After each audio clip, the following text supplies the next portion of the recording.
Alright, so I just got done watching Beetlejuice, and it's definitely one of my favorite movies of the year. A lot of the reviews leading up to Beetlejuice have been just kind of okay. A lot of people seem to like this movie but not really love it, but I'm definitely in the minority.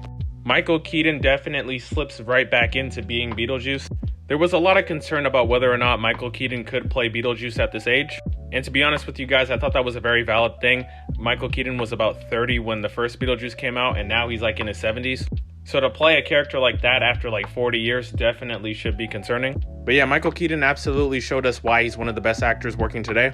His character is just as crude, perverted, and just as hilariously endearing as he was in the first movie. Catherine O'Hara, who was definitely one of the standouts for the first movie for me. She was easily one of the funniest people in this movie outside of Beetlejuice.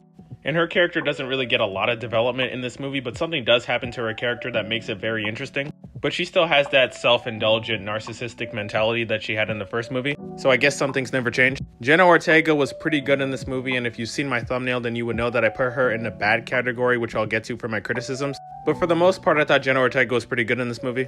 Willem Dafoe is surprisingly in this movie, and he's one of those actors that anytime I see him in something, I know I'm going to get something good, at least out of him. And his character isn't really given much to do in this movie. He's pretty much just like the stand-in actor cop to discover what's going on with these murders that's happening in the Beetlejuice area.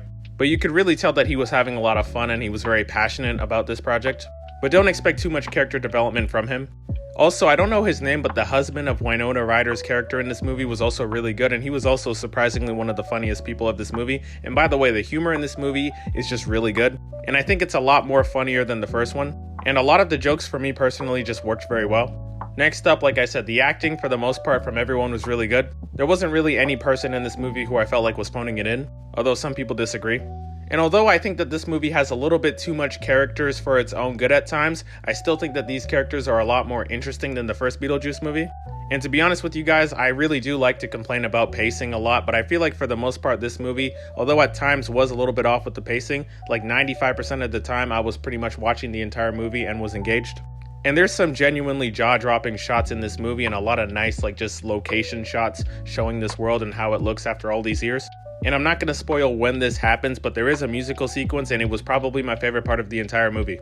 And the last thing I'll say before I get into my criticisms is that this movie does take place before the first Beetlejuice movie, and a lot of legacy sequels like to tap into what worked and sometimes over abuse what worked in the first movie. But this movie really does put the effort to try to make itself its own thing and not have to rely too much on what came before, which I really appreciated. And hopefully future legacy sequels can take note of that.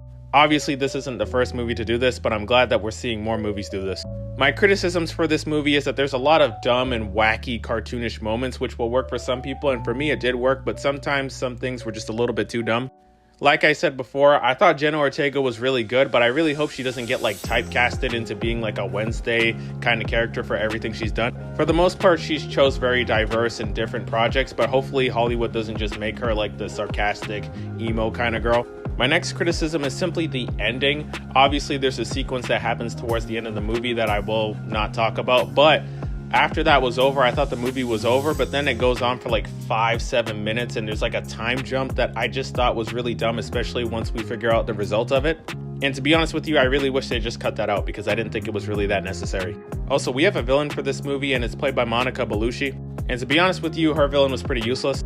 She's basically just trying to find Beetlejuice because they have history from the past. And to be honest with you guys, I feel like they could have just cut her out of the movie and just made it about Jenna Ortega trying to find her dad or something. Also, Bellusci's character doesn't really get much of an objective outside of just, I want to kill Beetlejuice.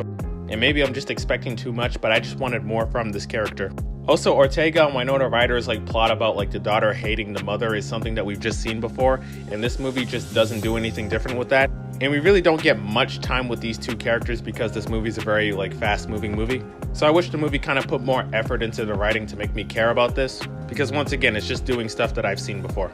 One last thing I'll say before I give my score is that I also thought that Jenna Ortega's love interest in this movie could have been cut out, especially once something really crazy happens with that character. And for me personally, I just kind of wanted it to continue where it was going before, but that's just a minor criticism, honestly. So overall, I thought Beetlejuice was a really fun time. And do I think it's better than the original? Yes and no, but I have a future video for that. So yeah, overall I'm gonna give Beetlejuice a 7.75 out of 10.